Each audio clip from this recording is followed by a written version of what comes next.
Hi, I need to be a little bit more restrained today because I don't know if you know this, but when you reach the age of 30, this fun thing starts to happen where if you sleep the wrong way, something breaks. For me, that something was my lower back today. It currently hurts to exist. And don't you dare tell me that it wouldn't happen if I moved around more. I'm a mountain biking gym rat that eats really well. This is a well-known human bug that was never hot-fixed. But enough about that, let's talk about a really big bow. Daikyu Prime, oh dearie me, look at it, it's enormous. It does a whopping 750 damage on a fully charged shot. Most of this is puncture, but there's still a good amount of slash and impact as well. It sports an enormous 40% crit chance with a well above average 2.4 times crit multiplier and a very chunky 50% status chance. It also has a unique trait where it gets a bunch of extra crit chance on a headshot or a weak point hit. So let's give it a shot, shall we? Oh, now that is a good looking bow. Gorgeous. I got worried for a moment there because, I didn't realize it's comparing a charge shot to a quick shot and then nothing to a charge shot. What happened here? Who did this? So, more damage, more crit multi, just more everything. More of everything. I am pretty sure the normal Daikyu does not have this. So not just the stats, but a weak point crit trait as well. I guess this calls for some high accuracy headshot build because of this trait. Now we could go sharp shot, but I tend to prefer deadhead instead. I actually don't want to queue it here because they made it so that it's no longer multiplicative and I don't want to lose the multi-shot for a bit of extra crit and damage. Yeah, I would rather have the multi-shot here. We will run Amalgam Daikyu Target Acquired. This gives you 75% extra headshot multiplier, which is quite big. There we go, so we have 105% extra headshot multiplier because of Deadhead as well. If this is anything like the standard Daikyu, then it should have a force impact proc, which means internal bleeding could be huge.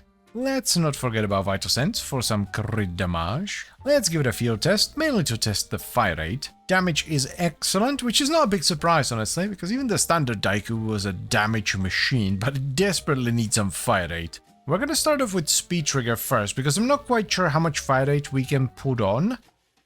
To this, Val acceleration would be the best, right? But that might break the double benefit of internal bleeding. I'm actually gonna look this up. So from what I've read, if you're above 0.40, you're good.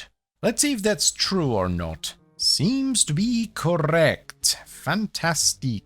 Alright, so for now, let's put on Elementalist and, yeah, let's go try it out. The damage is extraordinarily high, considering we're still missing 2 mod slots. Which I love, by the way, because it means you can run utility or fun mods without feeling bad about it. Not gonna lie, I would love a little bit of AoE here, so maybe the last 2 mod slots could house gas?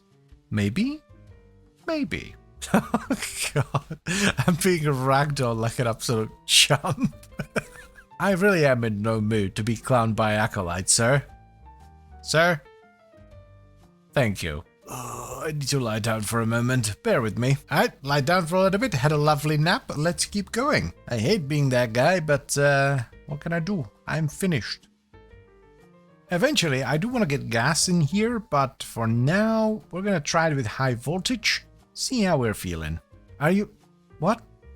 How? Even with the electricity, I'm still not feeling this high accuracy headshot focused setup.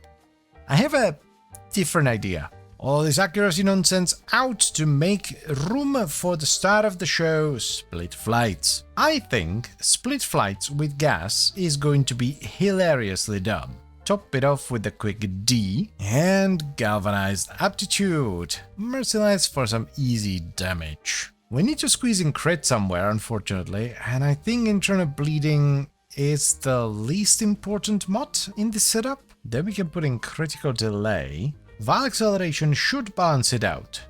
Yes, it's actually even faster than before. Shuffle it about a little bit so that it looks better. Yep, that seems good. Oh hell yeah, that's way better. What?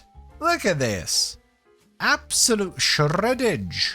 Ho ho ho. Now that's my kind of build. Funny thing about split flights is that it destroys the accuracy so much you will randomly headshot, so we are actually taking advantage of the trait anyway. I'm liking this so much more than the original build, it's not even funny. It's most definitely not a build for everyone, but it is a build for me. I'm seeing some serious numbers on the occasional headshots, like in the millions, which with a gas dot setup is nuts.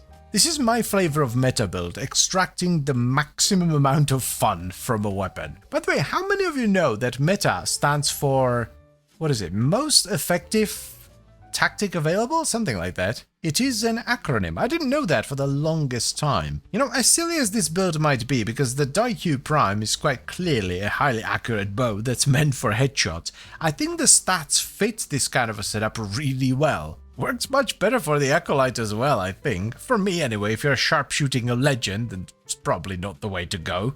That's another benefit of a setup like this. It works really well against all the factions. Like, I would not want to run a headshot setup against the Infested, or the Murmur, or the Tech Rod, now that I think of it. Like, yeah, you can shoot them in the TV, but they do flail around quite a bit. I think we're done. I'm happy with this. This is good stuff.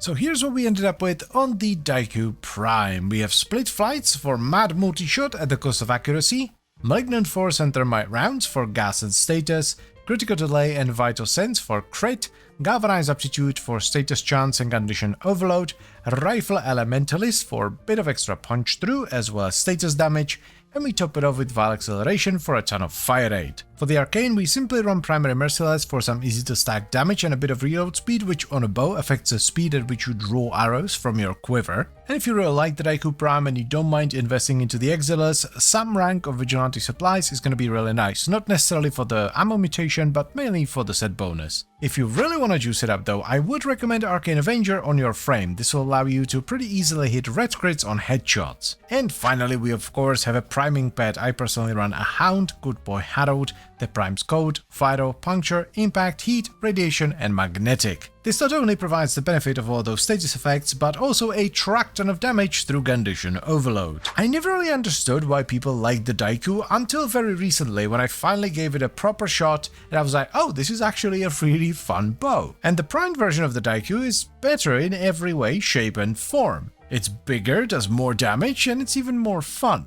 So of course I'm gonna recommend you give it a shot. Why would you not? It's tremendous, but I would recommend you play around with different builds. The split fight setup is my favorite, but you might prefer a highly accurate headshot focused setup instead. And that's pretty much all I have for you today, so I thank you very much for watching as always guys, and I hope you have enjoyed the video. Then I would also like to extend a special thank you to all the channel members. Thank you very much guys, I really appreciate your support. It means a lot to me. And I'll see you next time. Bye bye.